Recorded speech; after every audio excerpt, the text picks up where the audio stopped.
Welcome to Anant sir की class. और अनंत sir की क्लास जो है आज की क्लास 6 का कंप्यूटर क्लास है और चैप्टर 1 कंप्यूटर लैंग्वेजेज। तो आपको स्टडी करना है क्या? Computer languages. लैंग्वेज मीन्स होता है भाषा। हमारी तो भाषा है मातृभाषा हिंदी, है ना, और हमें इंग्लिश भाषा भी आती है, यानी 2 लैंग्वेज पर हमें कमांड है, हिंदी एंड इंग्लिश। उसी तरह से कंप्यूटर की भी एक अपनी भाषा होती है जो हिंदी और इंग्लिश से हटकर होती है, जिसे ही कंप्यूटर समझता है। तो कौन सा लैंग्वेज कंप्यूटर समझता है, क्या आपने यह कभी सोचा है? मैं तो उसे इंग्लिश से में बात करता हूँ, कंप्यूटर से इंग्लिश समझ जाता है, ऐसा नहीं है। वह इंग्लिश को ट्रांसलेट करता है दूसरी भाषा में और वह उस भाषा को समझता है। उसके पास एक बहुत अच्छा ट्रांसलेटर है कंप्यूटर के पास, जो हमारे दिए हुए इंस्ट्रक्शंस को अपनी लैंग्वेज में कन्वर्ट कर लेता है। फिर वह उस पर काम करेगा और काम करने के बाद वह फिर उसको क्या करेगा, हमारी लैंग्वेज में कन्वर्ट करके हमारे सामने प्रस्तुत कर देता है। और इस तरह से कंप्यूटर वर्क करता है। तो कंप्यूटर का कौन सा लैंग्वेज है वह हम लोग इस क्लास 6 के Saint Joseph's prep high school के क्लास में स्टडी करेंगे। ओके, तो कंप्यूटर लैंग्वेजेज। सबसे पहला सवाल है कि what is the computer languages? To communicate with the computers, computers के साथ यदि आप कम्युनिकेट करना चाहते हो तो we need some special languages. तो हमें कुछ स्पेशल लैंग्वेज की जरूरत पड़ेगी to communicate with the computers. Computers के साथ कम्युनिकेट करने के लिए we need some special languages which are called computer languages. उसे ही हम लोग कहते हैं क्या? कंप्यूटर लैंग्वेज कहते हैं, या उसी का दूसरा नाम है प्रोग्रामिंग लैंग्वेज, और उसे ही कहते हैं प्रोग्रामिंग लैंग्वेजेज। आप अब भैया दीदी को सुने होंगे, भैया दीदी के मुंह से, मुझे प्रोग्रामिंग सीखना है, सी प्रोग्रामिंग सीखना है, C++ प्रोग्रामिंग सीखना है, जावा सीखना है, विजुअल बेसिक सीखना है। तो ये सब प्रोग्रामिंग लैंग्वेज है। तो वो प्रोग्रामिंग लैंग्वेज ही कंप्यूटर समझता है। वह हमारी Hindi, English grammar, Hindi grammar, English translation, Hindi translation, ये सब उसे नहीं समझ में आता है। इसे दूसरी भाषा समझ में आता है, या दूसरा ग्रह का नहीं है, इसी ग्रह का है, लेकिन यह हमारी भाषा को नहीं समझता है। और इसकी भाषा को हम लोग क्या कहते हैं? प्रोग्रामिंग लैंग्वेज, नहीं तो क्या कहते हैं? कंप्यूटर लैंग्वेज कहते हैं। A computer language is the medium by which instructions are transmitted to the computer to perform a specific task. Computer language वह मीडियम है, वह माध्यम है। Computer language is the medium, computer language वह माध्यम है बाय विच, जिसके द्वारा इंस्ट्रक्शंस जो हैं, हम लोग जो instructions are transmitted to the computer to perform a specific task. किसी भी टास्क को करने के लिए हम लोग क्या करते हैं, उसको जो ऑर्डर देते हैं उसे वह कंप्यूटर लैंग्वेज क्या करता है? ट्रांसमिट करता है, ट्रांसफर करता है, ट्रांसलेट करता है अपनी लैंग्वेज में, और तब वह काम करता है। और उसी के लिए ही कंप्यूटर लैंग्वेज की जरूरत पड़ती है। और it is a set of words, symbols and codes that the computer can understand. और कंप्यूटर लैंग्वेज क्या है? एक वर्ड का सेट है। किसी का सेट है? वर्ड्स का सेट है, सिंबल्स का सेट है, और codes that the computer can understand, और कोड्स का सेट है। What is the computer language? किसका सेट है? तो वर्ड्स, सिंबल्स और कोड्स का सेट होता है कंप्यूटर लैंग्वेज। कमांड देने के लिए ये इसी का एक सेट बनाया गया है जिससे कि कंप्यूटर समझता है। और it is used to write computer programs. और इस को जो कि यह कोड्स लिखा गया है, इसके लिए हमें एक कंप्यूटर प्रोग्राम्स की जरूरत पड़ती है। एक कंप्यूटर प्रोग्राम्स की जरूरत पड़ती है जिसमें कि हम अपनी ऑर्डर्स को लिखते हैं, अपने इंस्ट्रक्शंस को लिखते हैं। A computer program is a set of instructions written in a programming language. Computer program जो है वह क्या है, सेट ऑफ इंस्ट्रक्शंस है। कोई पूछ दे कि what is a computer program, तो a computer program is a set of instructions, instructions का सेट है written in a programming language, जो कि किसी न किसी प्रोग्रामिंग लैंग्वेज में लिखा गया है, किसी न किसी प्रोग्रामिंग लैंग्वेज में लिखा गया है, चाहे वह जावा में लिखा हो, चाहे सी में लिखा हो, चाहे विजुअल सी प्लस प्लस में लिखा हो, ऐसे बहुत सारे प्रोग्रामिंग लैंग्वेज है जिसमें लिखा हुआ जाता है। तो कोई आपसे अगर कंप्यूटर प्रोग्राम का डिफिनीशन पूछे तो क्या बोलेंगे, a computer program is a set of instructions written in a programming language. The process of writing a programming is called programming. और कोई पूछे कि व्हाट इज प्रोग्रामिंग, प्रोग्रामिंग क्या होता है, तो द प्रोसेस ऑफ राइटिंग, जो राइटिंग का प्रोसेस है किसका, प्रोग्राम का, प्रोग्राम को लिखने की जी प्रोसेस है, प्रोग्राम को लिखने का जो प्रोसेस है, जो स्टेप वाइज हम लोग प्रोग्राम जो लिख रहे हैं, उस प्रोसेस को ही हम लोग क्या कहते हैं, प्रोग्रामिंग कहते हैं। The process of writing a program is called programming. Okay, people who write the programs are called programmers. और वह लोग, वह व्यक्ति जो कि प्रोग्राम्स को राइट करता है, लिखता है, उसे हम लोग क्या कहते हैं, प्रोग्रामर्स कहते हैं। जो व्यक्ति प्रोग्रामिंग करता है, जो व्यक्ति प्रोग्रामिंग करता है उसे क्या कहते हैं, प्रोग्रामर्स कहते हैं। जो व्यक्ति प्रोग्रामिंग करता है, people who write the programs are called programmers. और what is programming, the process of writing a program is called programming. और व्हाट इज आपका प्रोग्रामिंग लैंग्वेज, तो computer program is a set of instructions, एक set of instructions written in a programming language. Computer program को एक set of instructions होता है। Computer program क्या होता है, सेट ऑफ इंस्ट्रक्शंस। कोई पूछ दे कि what is a computer program, तो computer program is a set of instructions. और कंप्यूटर प्रोग्राम को लिखा कहाँ जाता है, तो प्रोग्रामिंग लैंग्वेज में, written in a programming language. और यह प्रोग्रामिंग लिखता कौन है, तो प्रोग्रामर, हम लोग। अगर हमें लिखने आता है तो आई एम ए प्रोग्रामर, है ना। हमें स्टोरी लिखना आता है तो हमें कहा जाता है राइटर। अगर हमें कविता लिखने आए तो हमें कहा जाएगा कवि, है ना, पोएट। तो ओके, उसी तरह से है कंप्यूटर लैंग्वेजेज। ये कंप्यूटर लैंग्वेज को दो भाग में डिवाइड किया गया है, two types of computer language. एक होता है लो लेवल लैंग्वेज और दूसरा होता है high level language. Computer language को कितने भाग में बांट दिया गया, टू टाइप्स। ये दो प्रकार का होता है। एक होता है लो लेवल लैंग्वेज, पहले यह लैंग्वेज आया और उसके बाद जब काम करने में दिक्कत हुआ, धीरे धीरे टेक्नोलॉजी एडवांस हुई, नॉलेज एडवांस हुआ, तो लो लेवल लैंग्वेज के बाद फिर हाई लेवल लैंग्वेज का जन्म हुआ और एक से बढ़कर एक हाई लेवल लैंग्वेज आने लगे। तो लो लेवल लैंग्वेज क्या है, हाई लेवल लैंग्वेज क्या है, वो देखते हैं। तो लो लेवल लैंग्वेज यानी लोल नहीं होता है, ट्रिपल एल होता है, एल एल एल, एल से लो, एल से लेवल और एल से language, low level language. Low level language जो होता है वह होता है मशीन लैंग्वेज। इसको 1GL कहते हैं। 1GL का मतलब क्या हो गया, first generation language. First generation language कौन है, तो आपका है मशीन लैंग्वेज। मशीन लैंग्वेज क्या है, फर्स्ट जनरेशन लैंग्वेज है।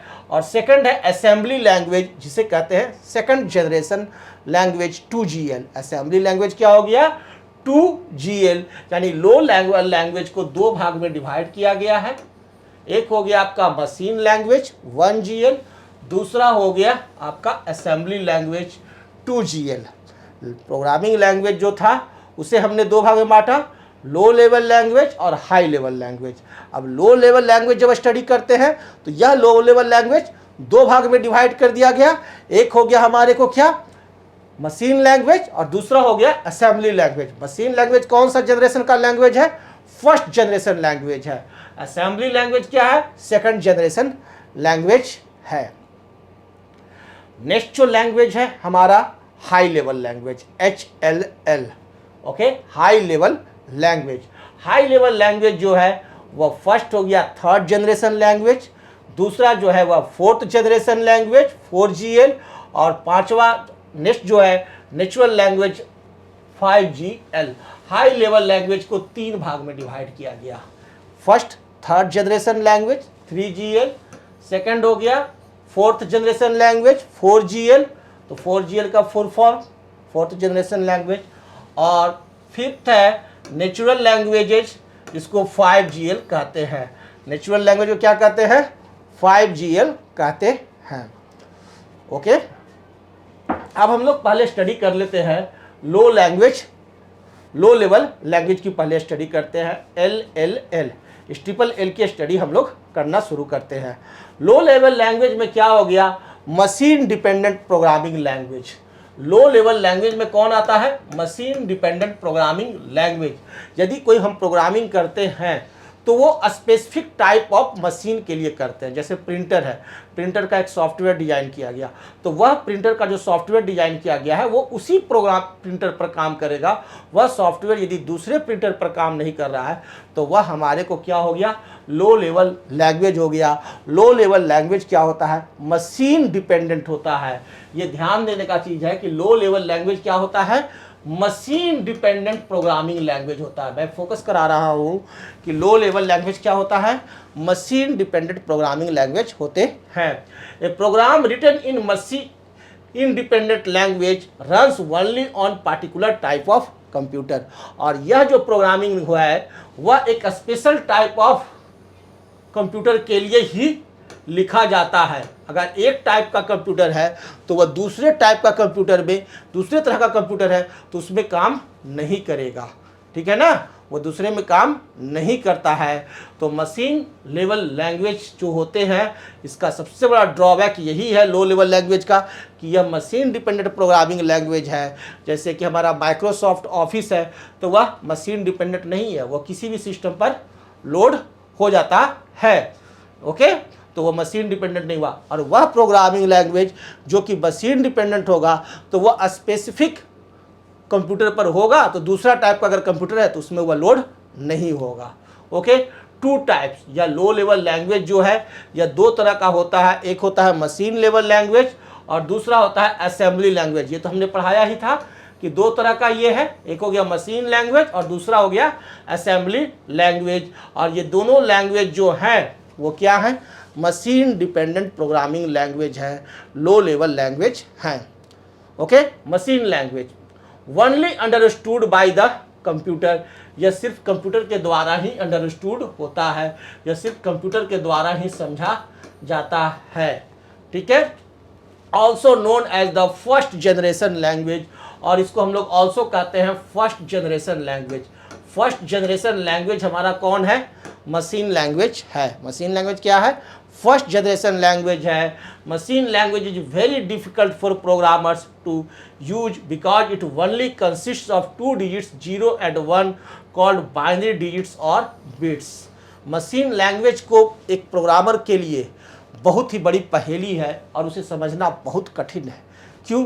क्योंकि वह सिर्फ 2 डिजिट्स का बना हुआ होता है, 0 और 1। सिर्फ 0 और 1 से मिल करके यह आपका मशीन लेवल लैंग्वेज बनता है। इसलिए यह प्रोग्रामर के लिए इसकी प्रोग्रामिंग करना बहुत जटिल होता है। और यह जो मशीन लेवल लैंग्वेज है यह लो लेवल लैंग्वेज है और यह सिर्फ मशीन डिपेंडेंट होता है। Okay, bit 0 represents the of state. ये जो 0 है यह रिप्रेजेंट करता है किसको? ऑफ स्टेट को। 0 जो है वह रिप्रेजेंट किसे करता है? ऑफ स्टेट को। ये आपको याद रखना है कि 0 जो है वह रिप्रेजेंट करता है किसे? ऑफ स्टेट को। तो ऑन स्टेट को कौन रिप्रेजेंट करता है? 1। Bit 1 represents the on state. 0 जो है वह रिप्रेजेंट करता है ऑफ स्टेट को, तो 1 रिप्रेजेंट करता है किसको? ऑन स्टेट को। क्लियर? ऑन स्टेट को कौन रिप्रेजेंट करता है? बिट 1। ऑफ को कौन रिप्रेजेंट करता है? बिट 0 मशीन लैंग्वेज में। क्लियर है? अब नेक्स्ट जो देखते हैं वह हम देखते हैं असेंबली लैंग्वेज। और यह असेंबली लैंग्वेज जो है कैसा लैंग्वेज है? लो लेवल है कि हाई लेवल है? बता दो। लो लेवल है ना? यानी लो लेवल लैंग्वेज का जो सेकंड टाइप है वह है assembly language, also known as second generation language. थोड़ा सा एडवांस्ड है ना, मशीन लैंग्वेज लेवल लैंग्वेज हो गया फर्स्ट जनरेशन, लो लेवल का हो गया। यह भी लो लेवल का है, लेकिन यह क्या है, सेकंड जनरेशन लैंग्वेज है। कैसा लैंग्वेज है, सेकंड जनरेशन लैंग्वेज है। कैसा है, सेकंड जनरेशन लैंग्वेज कौन है, assembly language. Program codes are written in the form of alpha numeric symbols called mnemonics instead of 0 and 1। अब थोड़ा आसान हुआ लिखना, क्योंकि मशीन लेवल लैंग्वेज में हमें जो प्रोग्रामिंग करना है वो सिर्फ और सिर्फ 0 और 1 बिट में। 0 जो है वह हमारे को ऑफ रिप्रेजेंट करता है, और 1 जो है वो हमारे को ऑन को रिप्रेजेंट करता है। 1 जो है वह ऑन को रिप्रेजेंट करता है। और जो भी प्रोग्रामिंग हम लिखते हैं वो इस तरह से 0 0 1 1 0 0 1 0। अब इसको पढ़ना, याद करना और इसको डिजाइन करना इतना कठिन है कि बाप रे बाप, प्रोग्रामिंग का नाम ही सुनते सुनते सीखने वाले का दिमाग साफ हो जाता था। अब न बड़ा आसान है, हाई लेवल लैंग्वेज आ गया है ना, तो आप लोग बड़ा मजे मजे कंप्यूटर देख रहे हो, अब मज़ा मार रहे हो। तो low level language machine language से थोड़ा एडवांस्ड आया आपका कौन, असेंबली लैंग्वेज, जिसको कहते हैं सेकंड जनरेशन लैंग्वेज। यहाँ पर 0 और 1 के जगह पर मिनमोनिक्स का यूज करने लगा। मिनमोनिक्स यानी कहने का अर्थ है सिम्बॉल्स का उपयोग होने लगा। जैसे हम लोग एडिशन के लिए सिम्बॉल यूज करते हैं क्या, प्लस, मल्टीप्लिकेशन के लिए यूज करते हैं, है ना, डिवीजन के लिए कंप्यूटर में यूज करते हैं, सब्ट्रैक्शन के लिए यूज करते हैं। इस तरह से अल्फा न्यूमेरिक सिम्बॉल्स हम लोग बहुत सारे उपयोग करने लगे, जिसको कि हम लोग कहते हैं क्या, मिनमोनिक्स। क्या कहते हैं, मिनमोनिक्स कहते हैं। और मिनमोनिक्स किस में यूज होने लगा, असेंबली लैंग्वेज में यूज होने लगा। A programmer writes abbreviations such as A for addition, C for compare, L for load and M for multiply। अब थोड़ा आसान हो गया। अब हमें एब्रिविएशंस याद करना पड़ा, और हम लोग A का यूज करने लगे एडिशन के लिए, C का यूज करने लगे कंपेयर के लिए, L का यूज करने लगे लोड के लिए, M का यूज करने लगे मल्टीप्लाई के लिए, EXIT एग्जिट का यूज करने लगे एग्जिट के लिए। इस तरह से हम लोग क्या करने लगे, बहुत सारे सिम्बॉल्स और मिनमोनिक्स का उपयोग यूज करना शुरू किए। तो अब थोड़ा ज़्यादा आसान हुआ। आसान हुआ ना, आसान हुआ। 0 1 0 1 0 0 0 1 बहुत आसान हो गया अब असेंबली लैंग्वेज में। Because of this feature it is also known as symbolic language. और इसी फीचर्स के चलते, मिनमोनिक्स का उपयोग होने के चलते, अल्फा न्यूमेरिक सिम्बॉल्स, किसका सिम्बॉल, अल्फा न्यूमेरिक यानी ABCD और 1 का उपयोग होने के चलते इसको ऑल्सो हम लोग कहते हैं क्या, सिम्बॉलिक लैंग्वेज। इसे ऑल्सो क्या कहते हैं, सिम्बॉलिक लैंग्वेज। तो अगर एग्जाम में आ जाए कि सिम्बॉलिक लैंग्वेज किसे कहते हैं, तो आप जवाब दे दोगे ना, सेकंड जनरेशन लैंग्वेज को, असेंबली लैंग्वेज को। ओके, अब हमारा नेक्स्ट जो लैंग्वेज है वह है हाई लेवल लैंग्वेज। कौन सा लैंग्वेज है, हाई लेवल लैंग्वेज, HLL। चलिए, हाई लेवल लैंग्वेज जब से आया मज़े मज़े आ गया।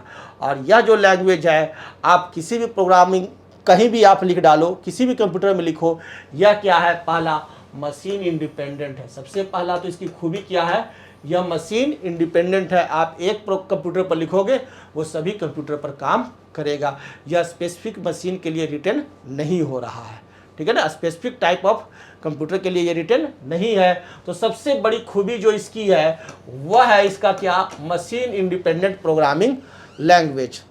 दे are closer to human languages and away from machine language. और अब जो लैंग्वेज आ गया थोड़ा और एडवांस आ गया, और यह हमारे ह्यूमन लैंग्वेज से मिलता जुलता लैंग्वेज यह आने लगा। ये क्या हो गए, क्लोजर टू ह्यूमन लैंग्वेज। ये हमारे को ह्यूमन लैंग्वेज के क्लोजर होने लगे, ठीक है ना। और अब मशीन लैंग्वेज से दूरी बनाए जाने लगी। तो अब प्रोग्रामिंग करना हमारे लिए बहुत आसान हो गया, और प्रोग्रामिंग सीखने वाले स्टूडेंट्स की संख्या बढ़ने लगी अब, क्योंकि पढ़ना आसान हो गया। Main advantages, easier to read, write and maintain. सबसे मेन एडवांटेज जो इसका है कि इसे पढ़ना आसान है, ईजियर टू रीड, जैसे हम पढ़ रहे हैं वैसे ही पढ़ सकते हैं, राइट एंड मेंटेन, और इसे मेंटेन करना भी आसान है।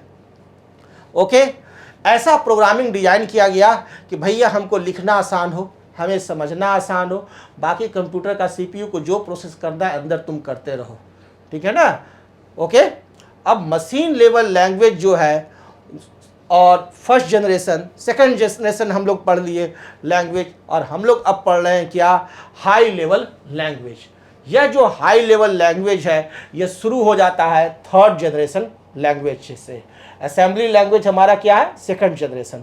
अब थर्ड जनरेशन लैंग्वेज से जितना भी लैंग्वेज है वह क्या है, हाई लेवल लैंग्वेज, यानी third generation language, fourth generation language, fifth generation language, ये सब क्या है, types of high level language. तो सबसे पहले हम देखते हैं third generation language. Third generation language जो होता है, in this third generation language 3GL, the programmers writes a series of English like words that tell the computer what to accomplish and how to do। अब यहाँ ऐसे हम लिखने लगे जैसे कि हम लोग स्टेटमेंट लिख रहे हैं, है ना, ऑर्डर लिख रहे हैं। उस तरह से इंग्लिश में जो वर्ड्स यूज होते हैं वो वर्ड्स यूज होने लगा, और हमें वो क्या करता है, हमें समझ में आसानी से आने लगा। तो ये थर्ड जनरेशन लैंग्वेज का बड़ा ही खूबसूरत फीचर्स है। और many third generation language also use arithmetic operators such as asterisk for multiplication and plus for addition. और अब बहुत सारा जो लैंग्वेज जो थर्ड जनरेशन का, वह आपको अरिथमेटिक ऑपरेशंस, कौन सा ऑपरेशंस, अरिथमेटिक ऑपरेशंस की शुरुआत हो गई कहाँ से, थर्ड जनरेशन लैंग्वेज से। थर्ड जनरेशन लैंग्वेज से आपको अरिथमेटिक ऑपरेशंस का यूज होने लगा, जैसे कि asterisk for multiplication, plus for addition, है ना, minus for subtractions. Some early procedural 3GL are BASIC, Pascal, C and Fortran. कुछ एग्जाम्पल है थर्ड जनरेशन लैंग्वेज के जो शुरू में आए थे। तो सबसे पहला बेसिक आ गया, बेसिक पहले पढ़ते थे। उसके बाद पास्कल आ गया, आज भी लोग सी पढ़ते हैं, C programming language C. Fortran आ गया, फोटॉन, सी, ये सब क्या है, थर्ड जनरेशन लैंग्वेज के एग्जाम्पल। तो थर्ड जनरेशन लैंग्वेज के एग्जाम्पल आपको याद रखना है, कौन कौन है, पहला बेसिक, दूसरा पास्कल, तीसरा पास्कल, दूसरा क्या है, पास्कल, तीसरा सी, एंड चौथा फोटॉन, FORTAN। तो BASIC, Pascal, C and Fortran. BASIC, Pascal, C and Fortran are third generation language. याद हो गया, okay. Some other advanced object oriented language 3GL are. कुछ ऑब्जेक्ट ओरिएंटेड अब 3GL भी आने लगे। ऑब्जेक्ट ओरिएंटेड 3GL कौन कौन है, C++, जावा और C#। अगर एग्जाम में आ जाए कि write down the object oriented 3GL, object oriented third generation language are, तो C++, जावा एंड C#। इसे पढ़ते हैं क्या है, C# पढ़ते हैं, C#, है लेकिन इसे पढ़ते क्या है, C#। तो सब other advanced object oriented 3GL are C++, Java and C#। 3GL third generation language का एग्जाम्पल क्या है, शुरू जो आए थे वो BASIC, Pascal, C and Fortran. Object oriented 3GL are, very good, C++, Java and C#। Okay. अब हम लोग आते हैं फोर्थ जनरेशन लैंग्वेज में, 4GL। Also use English like statements. ठीक उसी की तरह अब इंग्लिश लाइक स्टेटमेंट्स यूज होते हैं थर्ड GL के तरह ही, लेकिन थोड़ा और ईजी हो गया। They specify what the program should accomplish without explaining how. Okay. A 4GL is fast and requires less time and effort on the part of the programmer. अब फोर्थ जनरेशन का language जो है वह third generation language से ज़्यादा fast हो गया, इसको राइटिंग करना और ज़्यादा आसान हो गया, और इस पर वर्क करना बहुत ज़्यादा आसान हो गया प्रोग्रामर के लिए। तो फोर्थ जनरेशन लैंग्वेज का चलन और ज़्यादा बढ़ गया। In fact 4GLs are so easy to use and programmers with very little programming background can develop programs. जब से फोर्थ जनरेशन लैंग्वेज आ गया तब से बेवकूफ़ लड़का भी, कम पढ़ने वाला कोढ़िया लड़का भी प्रोग्रामिंग करने में हुनरबंद होने लगा, है ना। तो फोर्थ जनरेशन लैंग्वेज के बाद क्या हो गया, प्रोग्रामिंग करना और आसान हो गया। Examples of 4GLs are SQL, Perl, Python. 3 examples आप याद रखिएगा फोर्थ जनरेशन लैंग्वेज का। फर्स्ट SQL, सेकंड पर्ल और थर्ड पाइथन। कौन कौन है फोर्थ जनरेशन लैंग्वेज के एग्जाम्पल, SQL, पर्ल और पाइथन। ओके। उसके बाद आइए तो natural languages fifth generation language. Natural language में आते हैं fifth generation language, also known as natural languages are the programming language that have visual tools to develop a program. Example Mercury, OPS, Prolog. अब यहाँ क्या हो गया कि natural language में आपको विजुअल टूल्स आ गए, जैसे कि मैं पढ़ा रहा हूँ विजुअल, है ना, तो विजुअल टूल्स आ गया, पेन, है ना, इस तरह से विजुअल टूल्स आने लगे। जैसे कि आप माइक्रोसॉफ्ट वर्ड में काम करते हो, विजुअल टूल्स हैं, वैसे ही विजुअल टूल्स अब आ गए। तो ये प्रोग्रामिंग के एग्जांपल हैं, जैसे कि मरकरी, ऑप्स, प्रोलॉग। याद रखेंगे फिफ्थ जनरेशन लैंग्वेज के 3 एग्जांपल्स आपको याद रखने हैं, Mercury, OPS and Prolog. Mercury, OPS and Prolog और फिफ्थ जनरेशन लैंग्वेज। इसमें क्या आ गए, विजुअल टूल्स आ गए। विजुअल टूल्स किस में आए, नेचुरल लैंग्वेज में। Natural language is very easy to use, और अब इसका उपयोग करना बहुत ज़्यादा आसान हो गया। जितनी आसानी से आप पेंट का उपयोग करते हो, माइक्रोसॉफ्ट वर्ड का यूज करते हो, उसी तरह से बहुत आसानी से अब हम लोग नेचुरल लैंग्वेज का यूज करने लगे। Often associated with expert system and artificial intelligence. अब इतना आसान हो गया कि एक्सपर्ट सिस्टम और आर्टिफिशियल इंटेलिजेंस का उपयोग करके भी प्रोग्रामिंग किया जाने लगा, तो बहुत ही ज़्यादा अब आसान हो गया। Advantages of high level language. High level language के क्या एडवांटेज हैं, तो सबसे पहला तो यह है कि यूजर फ्रेंडली होता है एंड ईजियर टू मेंटेन, और मेंटेन करना आसान है। और दूसरा यूजर फ्रेंडली है। दूसरा है similar to the English language with vocabulary of words and symbols, therefore it is easier to run. हमारा इंग्लिश लैंग्वेज का जो वोकेबलरी है उसी का उपयोग करके यह लैंग्वेज है, थर्ड जनरेशन, फोर्थ जनरेशन और फिफ्थ जनरेशन, और इसको रन करना भी आसान है। Requires less time to write a program, और बहुत कम समय में हम लोग प्रोग्राम को लिख पाते हैं। अब problem oriented rather than machine based. अब मशीन बेस्ड लैंग्वेज ना हो करके अब लैंग्वेज क्या आ गए, प्रॉब्लम ओरिएंटेड। प्रॉब्लम को सॉल्व करने के लिए यह लैंग्वेज है, प्रॉब्लम ओरिएंटेड लैंग्वेज है। फिर मशीन इंडिपेंडेंट, और यह मशीन इंडिपेंडेंट होता है, मशीन पर डिपेंड नहीं करता है। Disadvantages of high level language. High level language का सबसे बड़ा डिसएडवांटेज यह है कि थोड़ा सा यह स्लो होता है लो लेवल लैंग्वेज से, लेकिन लैंग्वेज लिखना आसान है। A high level language has to be translated into the machine language by a translator, and thus it wastes a lot of the computer time. Computer जो है वह वास्तव में मशीन लैंग्वेज को ही समझता है। कंप्यूटर किसे समझता है, मशीन लैंग्वेज को ही समझता है। कंप्यूटर हमारी इस हाई लेवल लैंग्वेज को समझता नहीं है, हमारी इस हाई लेवल लैंग्वेज को कंप्यूटर नहीं समझता है। वह किसको समझता है, लो लेवल का लैंग्वेज LLL को ही समझता है।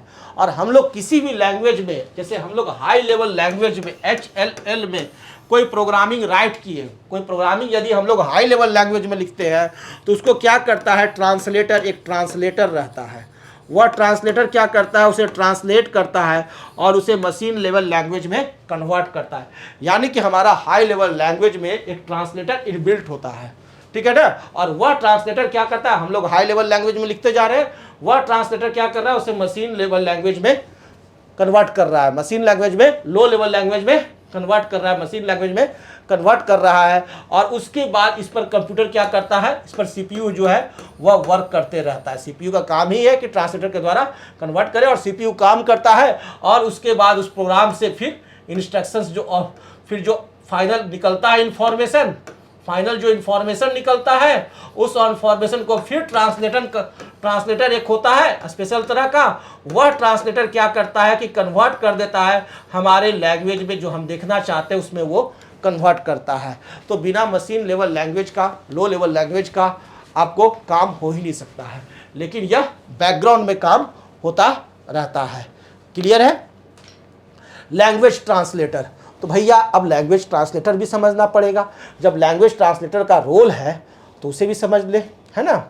तो a language translator is a software. Language translator क्या है, एक सॉफ्टवेयर है that converts a high level language program into a machine level language, into a machine language. एक सॉफ्टवेयर है, क्या है, लैंग्वेज ट्रांसलेटर। एक लैंग्वेज ट्रांसलेटर क्या है? एक सॉफ्टवेयर। जैसे हमारे मोदी जी यदि अमेरिका जाते हैं, रसिया जाते हैं, तो एक अपने साथ एक ट्रांसलेटर रखते हैं, द्विभाषिया। वो क्या करता है, मोदी जी बोलते हैं हिंदी में और वह व्यक्ति जो रसिया गए तो वो रसियन में कन्वर्ट कर दिया और उनको सुना दिया। फिर वो व्यक्ति जो रसिया में बोला तो उसको वो ट्रांसलेटर सुन लिया और उसको मोदी जी को फिर सुना दिया। इस तरह से जो ये ट्रांसलेटर है ना, वही ट्रांसलेटर यहाँ पर लैंग्वेज ट्रांसलेटर होता है।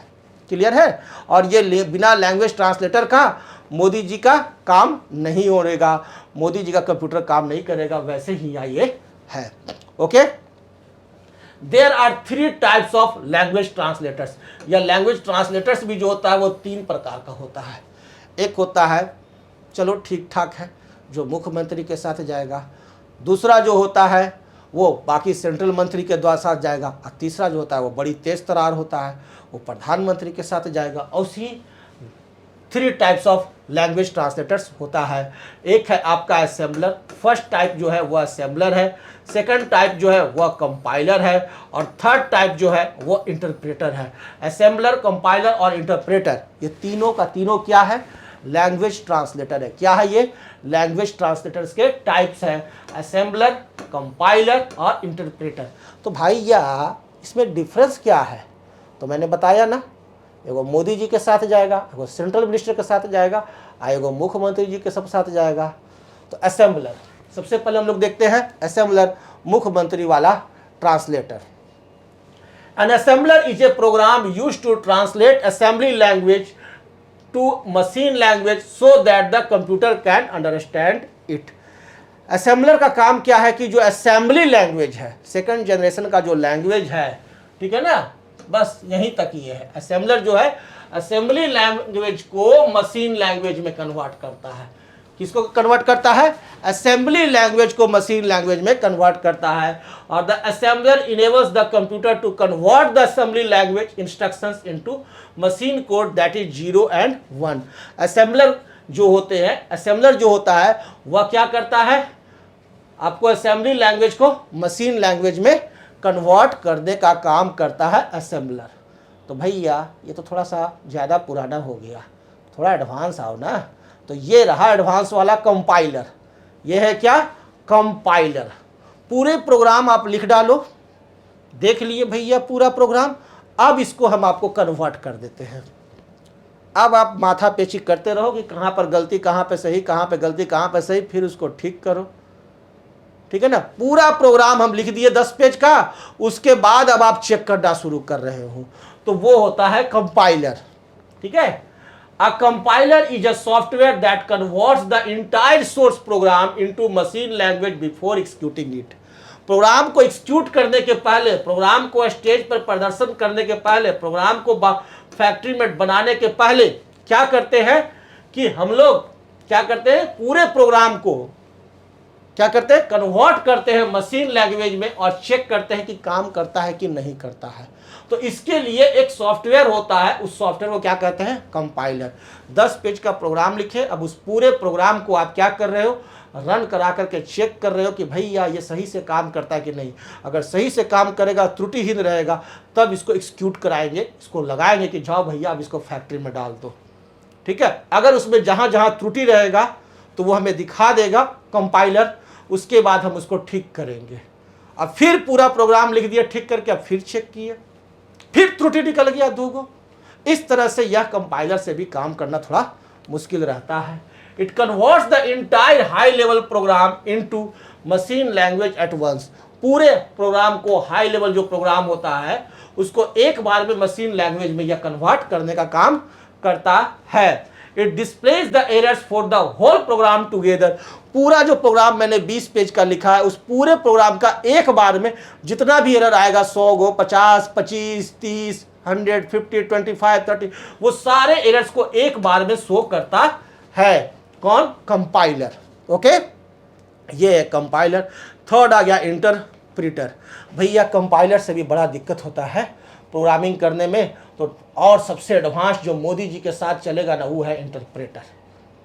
एकदम स्टेप वाइज स्टेप, आप एक कदम गलत चले तुरंत बता दिया, दूसरा कदम गलत चले फिर बता दिया, यानी स्टेटमेंट बाय स्टेटमेंट, जो स्टेटमेंट में गलत आया वहीं पर बता दिया। दूसरा स्टेटमेंट में गलती आया तुरंत बता दिया, आप ठीक करो तब आगे बढ़ो, फिर गलती आया फिर ठीक करो फिर आगे बढ़ो। तो दिस इज द इंटरप्रेटर, यानी सबसे एडवांस्ड ट्रांसलेटर कोई है तो वह है interpreter. And interpreter is also a software that converts the entire source program into machine language before executing. Executing के पहले क्या करता है, पूरे जो प्रोग्राम होता है उसको भी यह कन्वर्ट करता है मशीन लैंग्वेज में, लेकिन it translate and executes one statement at A time. यह एक स्टेटमेंट को एक बार में एग्जीक्यूट करता है, एक स्टेटमेंट को एक बार में, एक लाइन को एग्जीक्यूट किया, चलो सही है, हाँ हाँ हाँ यहाँ गलत है, चलो इसको ठीक करो, फिर उसके बाद नेक्स्ट लाइन बढ़ना। इस तरह से स्टेटमेंट वाइज स्टेटमेंट अगर कोई आपको मशीन लैंग्वेज में कन्वर्ट करता है और उसको चेक कराता है, वो कौन, इंटरप्रेटर। तो आपको समझ में आ गया कि असेंबलर क्या होता है, कंपाइलर क्या होता है और इंटरप्रेटर क्या होता है। It displays the errors one line at a time and it goes to the next line only after the error is corrected. यह पहला लाइन आप लिखे और यदि पहला लाइन में ही ये त्रुटि निकल गया तो सबसे पहले आप इस फर्स्ट लाइन की त्रुटि को दूर करो, उसके बाद ही आप सेकंड लाइन लिख सकते हो। फिर सेकंड लाइन को आप जैसे ही देखें इंटरप्रेटर के द्वारा, अच्छा यहाँ पर ये गलती है, तो पहले आप उस एरर को दूर करो, उसके बाद आप थर्ड लाइन में जा सकते हो। इस तरह से यह लाइन बाय लाइन आपको क्या करता है, एरर को शो कराता है और आप उस एरर को ठीक करते हो और आगे बढ़ते चाहते हो। तो इस प्रकार से हमें प्रोग्रामिंग करना बहुत ज़्यादा आसान हो गया। बिना इंटरप्रेटर का आज के डेट में प्रोग्रामिंग करना तो हम लोग सोच ही नहीं सकते हैं। इसीलिए आज एक से बढ़कर एक प्रोग्रामिंग हो रहा है। Okay, working of language translators, ये तो मैंने बता दिया। The programs written in a high level language must be translated into machine language by using a translator called compiler या interpreter। तो जितने भी प्रोग्राम लिखे जाते हैं हाई लेवल लैंग्वेज में, उसे या तो कंपाइलर से या इंटरप्रेटर से आपको मशीन लेवल लैंग्वेज में कन्वर्ट होता है, उसके बाद उस कंप्यूटर उसे समझता है। क्लियर? तो कंपाइलर का उपयोग तो नहीं करेंगे, किसका उपयोग करेंगे, इंटरप्रेटर का। ठीक है, हाई लेवल लैंग्वेज में आपने जैसे प्रोग्राम लिख दिया 3 × 2 = 6, 3 × 2 बराबर इक्वल टू क्या होगा 6। अब ये चीज तो कंप्यूटर समझेगा नहीं, तो कंप्यूटर क्या करेगा, उसको ट्रांसलेट करेगा लैंग्वेज ट्रांसलेटर के माध्यम से।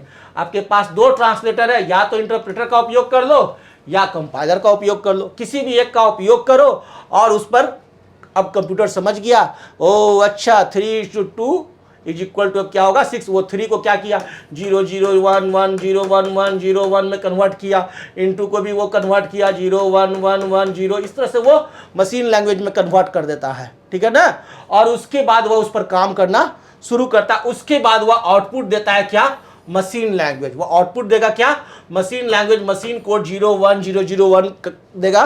और फिर उसके बाद फिर यह हमारा लैंग्वेज में ट्रांसलेटर के माध्यम से ट्रांसलेट हो जाता है। और इस तरह से काम होते हैं कंप्यूटर वर्ल्ड में। और इस तरह से यहाँ पर आप सभी का यह चैप्टर कंप्लीट होता है।